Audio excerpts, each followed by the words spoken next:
We realize and start to face the horrible truth that everything we've been told is a lie. Today, I'm no longer surprised, and I truly believe that every facet of our reality has been affected, manipulated, infiltrated, and poisoned with half-truths. It's not always completely a lie, but the best way to tell a lie is you keep a little bit of the truth and then you're surrounded by a lot of falsifications.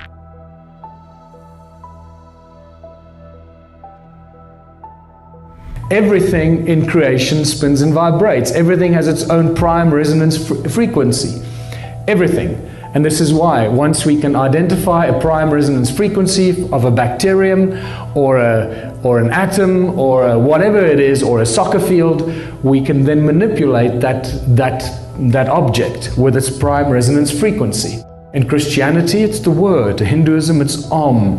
The Egyptians believed the universe was sung into creation, and the original people of Australia, not the Aboriginal, so it's the original people of Australia, believed that the world was created with 3 sacred songs. And then we have the phenomenal similarities between the 6 days of creation in Christianity and the word that created everything, the 6 aspects of Om, and the 6 aspects of the all-seeing eye of Horus, and you start seeing the connections between all these ancient cultures and the creation stories. Sound is the source of all creation. Sound and resonance is responsible for everything. By now you should know that sound manifests physical form, and this is the most basic example. I just cannot get enough of it. I can watch it millions of times. Every frequency has its own specific shape, a prime resonance frequency. Are you only looking at a 2-dimensional representation of a 3-dimensional effect?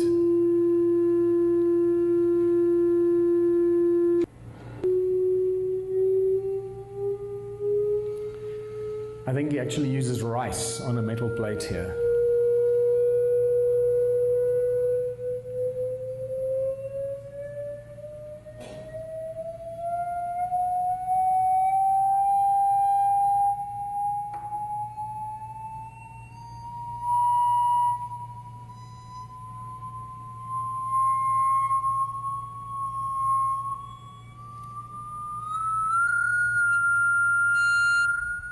So the original people of Australia have a creation story that says time began when the supernatural beings awoke and broke through the surface of the earth. So imagine the surface of the earth being something like this, that metal plate being the surface of the earth, and the supernatural beings broke through the surface of the earth, and they created the surface of the earth with 3 sacred songs. This is from Hans Jenny's brilliant video, Cymatics.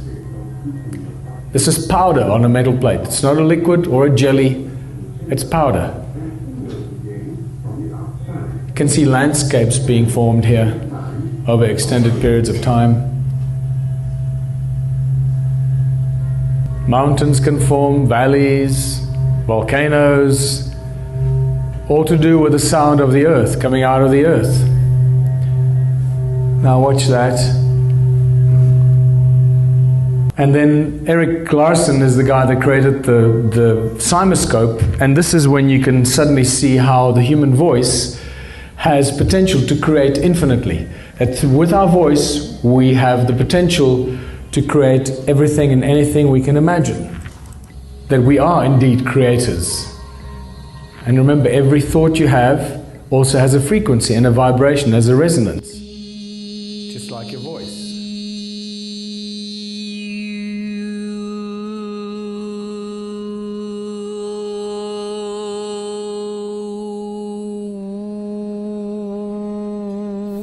And some of these pictures, the images of this cymoscope images, tell us that it was these sounds, the images of the sound, that actually inspired religious symbols. That beautiful cross in a circle at the center of some of these cymatic photographs give us a very clear indication that the creators of the religious symbols knew exactly what they were talking about, that the source of creation is sound itself.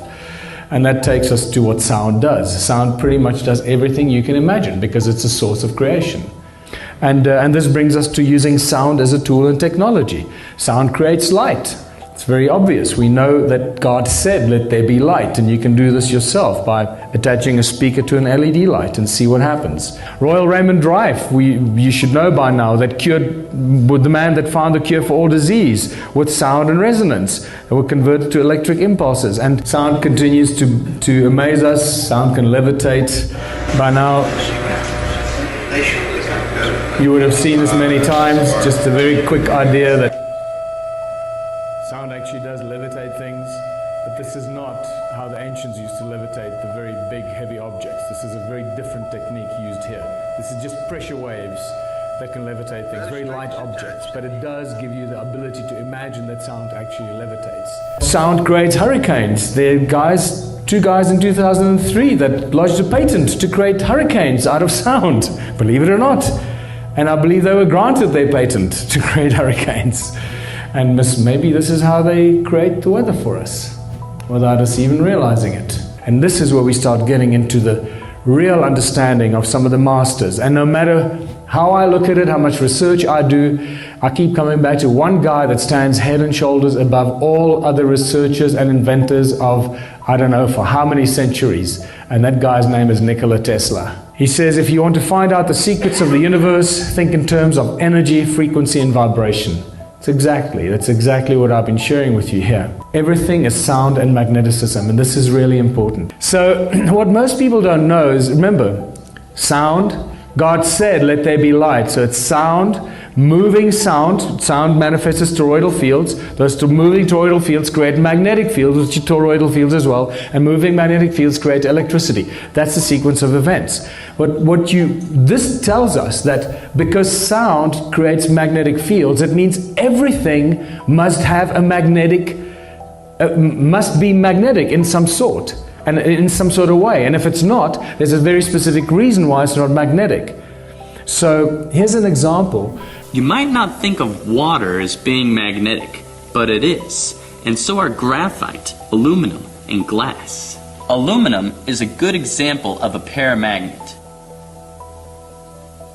And so is oxygen, which is attracted to magnets. Here, I have a few milliliters of liquid oxygen which sticks to the magnet. I'll explain why later. Gadolinium oxide and cupric sulfate are good examples of paramagnetic substances. Cupric sulfate is a salt that can be picked up by a magnet.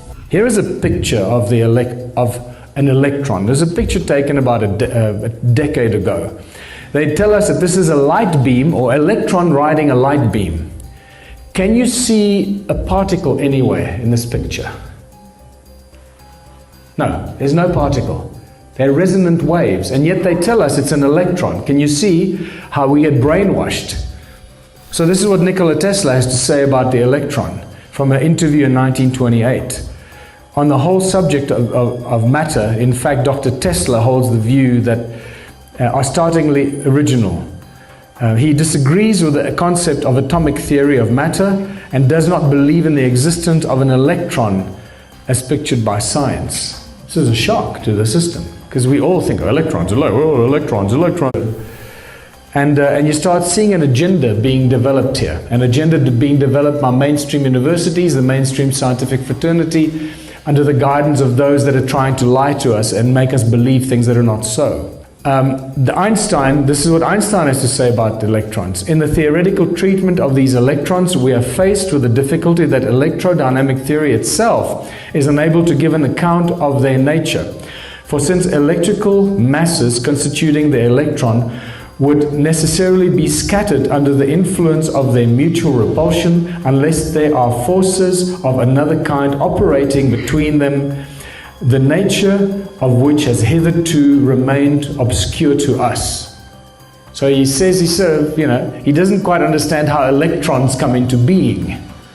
And he tells us that millions of people all over the world are being fooled by the non-existing electron, and he has a lot more to say about this. And you start seeing that scientists and inventors and researchers over the last 200 years have been vehemently opposed to this whole concept of an electron and the atomic structure that has been forced down our throats and through all our educational institutions, that we just take for granted and we accept because we believe the guys that teach us this to be smart and and they're not lying to us. We just accept the stuff. So what are the stone circles all about? By now you can see that clearly we're dealing with cymatic patterns.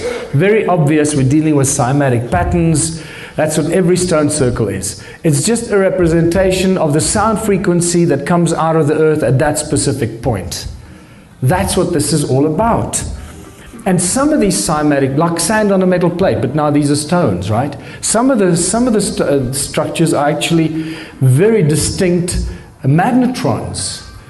And of those flower shapes, every time you see a flower-shaped stone circle, it means they actually built an ancient giant magnetron like this. Magnetrons that can cut metal in a split second. And I asked two magnetron scientists, how much energy would a magnetron 40 meters in diameter generate? Remember that a tiny magnetron can create so much energy in a laser beam that cuts metal in a split second. I mean, it literally just melts the metal. And the answer was that a magnetron that size would create more energy than all the power plants on Earth together combined. We have thousands of these magnetrons in southern Africa, thousands of them. So these guys are generating so much energy, it's insane. And we know this because we measured it. We measured the sound frequencies, the electromagnetic fields, the loudness in decibels. And it's just insane what's coming out of these stone circles.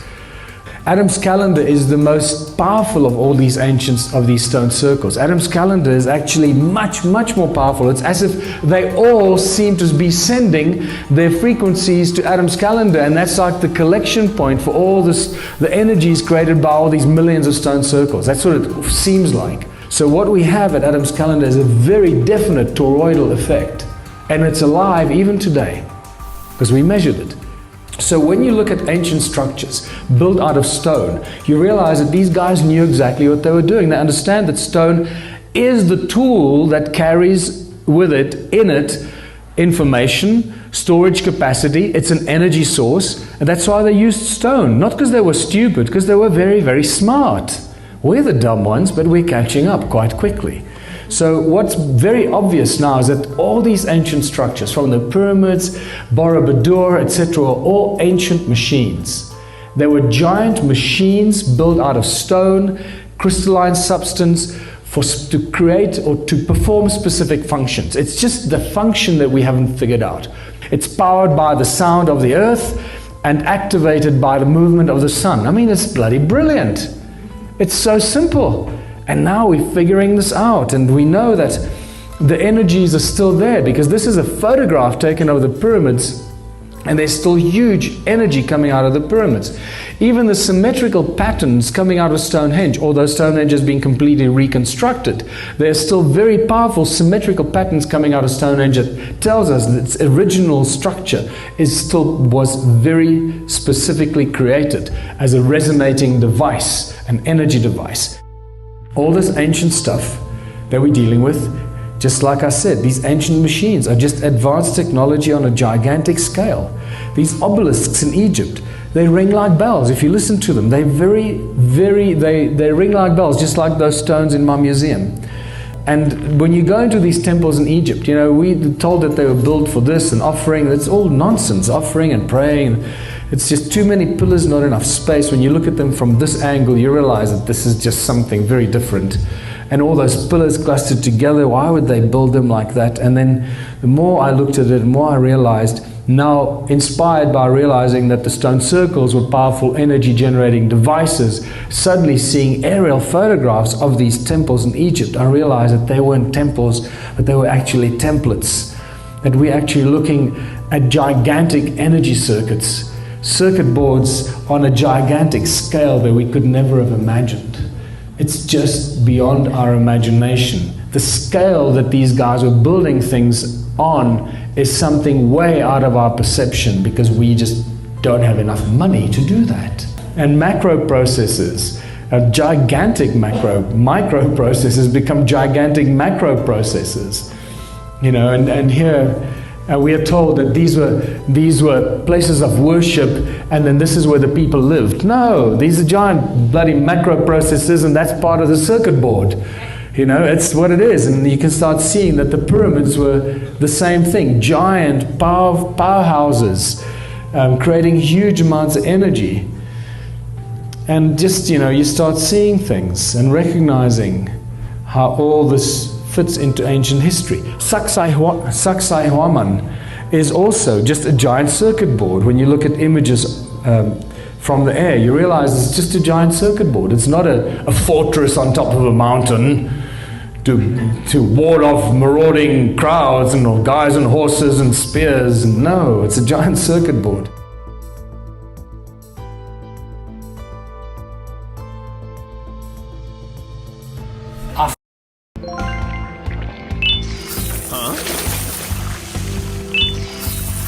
Foods that we buy off the shelves are filled with poisons and toxins. And Monsanto is by far the world's largest controller of food that reaches our shelves.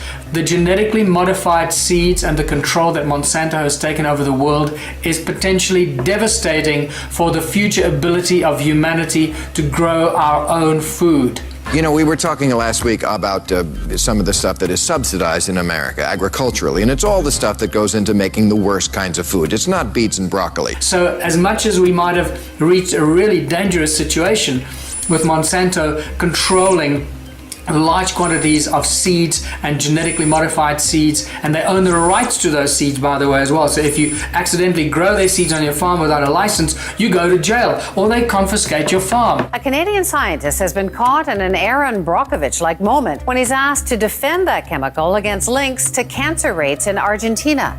Take a look. Do not believe that glyphosate in Argentina is causing increases in cancer. You can drink a whole quart of it and it won't hurt you. You want to drink some? We have some here. I'd be happy to, actually, but not really. But not really. I know it wouldn't hurt me. If you say so, I have some glyphosate. No, I'm not stupid. Okay. So you. No, but I know so it's dangerous. I know people try to commit suicide with it and fail fairly regularly. Tell the truth. It's not dangerous to humans. No, it's not. So you're ready to drink one glass of glyphosate? No, I'm not an idiot. Food is making us sick. And the reason for this is because we no longer eat healthy food. Because of what's been happening, the rising costs, that people don't grow their food anymore, and the rising costs of production and labor, fast food has become a very quick and easy way for us to get fed. And that is a huge problem for the world, because fast food is not even food. We don't even know what to call it anymore. If you look at some of the examples of some of the major brands where they've taken the hamburgers and food that they create and they leave them exposed for years and years, not even the bugs and the bacteria get to the food. Nothing eats that. And this is what we buy and put into our bodies. In Europe, only 5% of the food is genetically modified. Here, it's 70%. We are poisoning ourselves voluntarily because we don't know what's going on. Well, now that you know this, you'll start thinking about this very differently. And this poisoning and attack on humanity goes a lot further. Anything else we didn't agree to as human beings? The fluoride in our water that makes us sick on every possible level, on so many levels, especially our pineal gland. A pineal gland in our brains that is affected by fluoride in the water. We're all on medication right now. Did you use toothpaste with fluoride today? It blocks your pineal gland. And they put children on it, and we put our kids on it. It's inside the deodorants that we use. It's all these things to create like a disconnect. Why would they want to make us sick? It's very obvious. Follow the money. Who controls the medicine? The bankers, once again. They would make us sick because medicine is a huge industry. By keeping people sick, you keep selling them medicine that makes them even more sick. Just look at the side effects of the medicine. Take out the leaflet out of the next time you buy some medicine. Read the side effects on it. Just reading it makes you sick.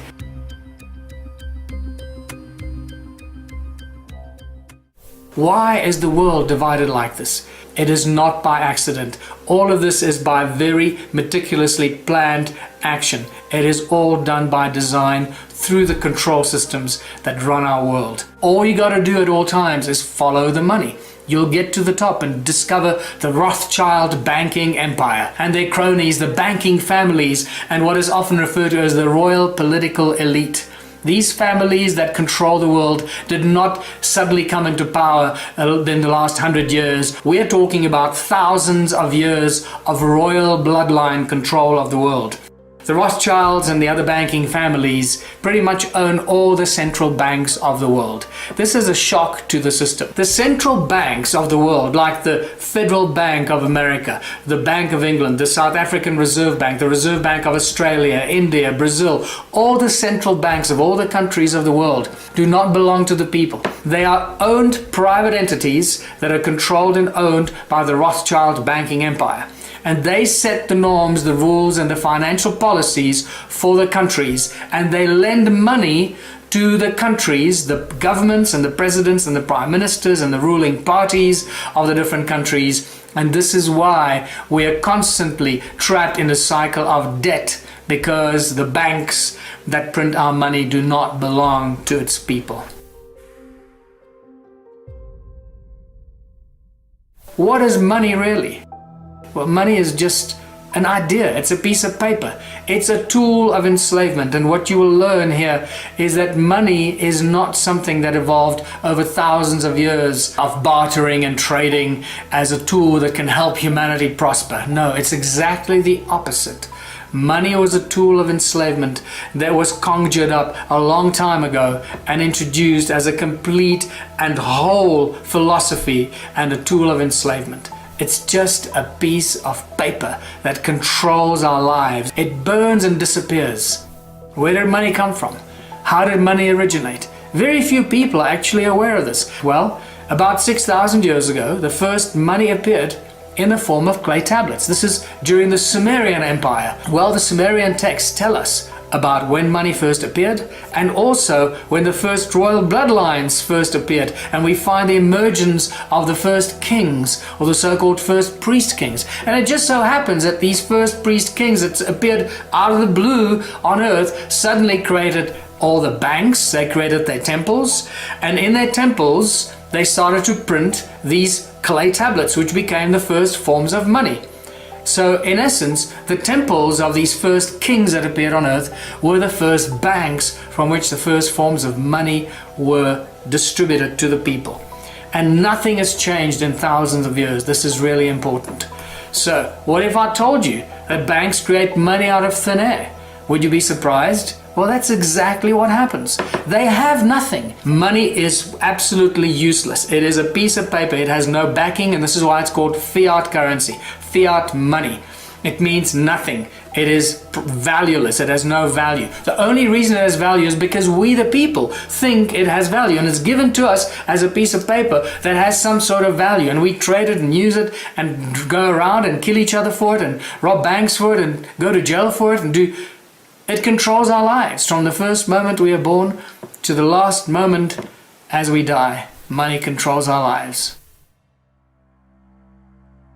Many famous people and smart people and businessmen of the past have been aware of this for a long time. Like this quote from Henry Ford, for example. He said, "It's well that the people of the nation do not understand our banking and monetary system, for if they did, I believe there would be a revolution before tomorrow morning." Henry Ford.